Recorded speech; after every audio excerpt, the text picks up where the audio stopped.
Hi everyone, it's Ted here. Today's just gonna be a quick one. This is gonna be about mounting your figures onto their movement stands. Um, Myself, for Napoleonics, and lot of them. For infantry, I go with a four-person stand. Cavalry, a two-person stand. Uh, the size of the stands I use are the standard Warlord Games infantry stands. Their standard infantry movement stands. And same thing with the cavalry. When you buy any of their model box sets, you get movement stands in them. So this is the standard infantry in the cavalry.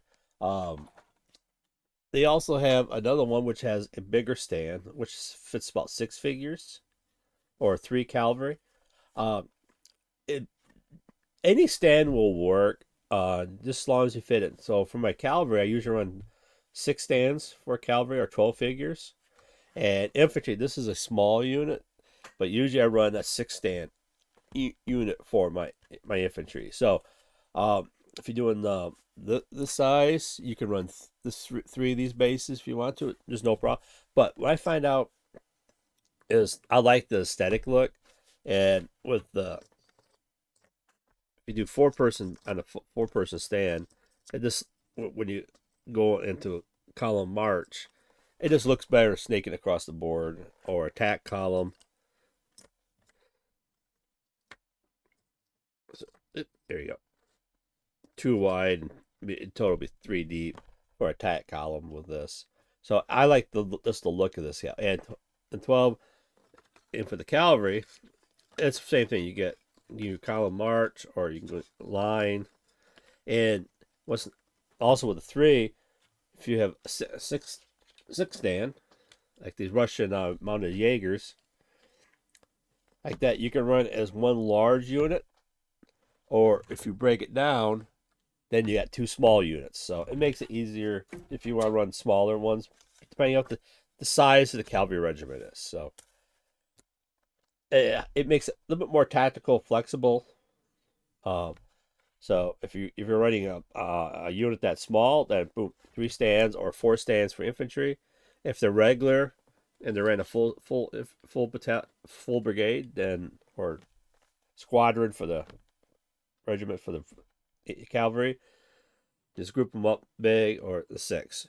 And if they're large for the infantry, then you can I go to eight stands if they're a large regiment. So it makes it flexible, faster and stuff. Now, mounting these guys, all I use is a E6000 medium viscosity level goo. What makes nice about this is you can glue them down in like 5 minutes. It's dry. But if you want to say if you made a mistake or something down the line, if you want to do something, it before you base with your other materials. So if they're still like this, say, oh no, I made a mistake, I got the wrong guy. This even when it dries, you still can peel them off. So it holds it, but it doesn't dry rock hard. So you can get there with X-Acto knife, it'll come right off. So if you made a mistake, you can fix it.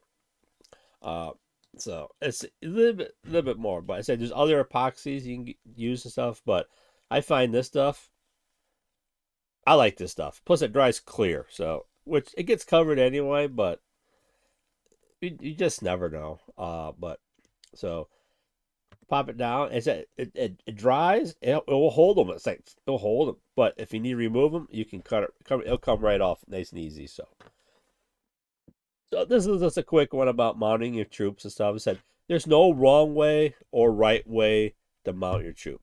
It just depends on what you could be using them as. So if you're using skirmish, then you mount these guys one to a stand and one to a stand. Then you got your skirmish level on the smaller bases and stuff. So this depends on what game you're running, or size.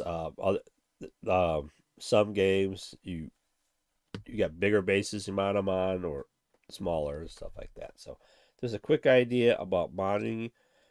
There's no wrong way. Um, Mount them to what you want what size you want to do. If you want to run big brigades, you can run big brigades with lots of troops. So uh, there's no wrong way, no right way. So it's up to you. It's your troops. You mod them how you want, and you just enjoy it. That's what you're there for. So keep on painting. Get those guys on the table. All right, guys. See you later.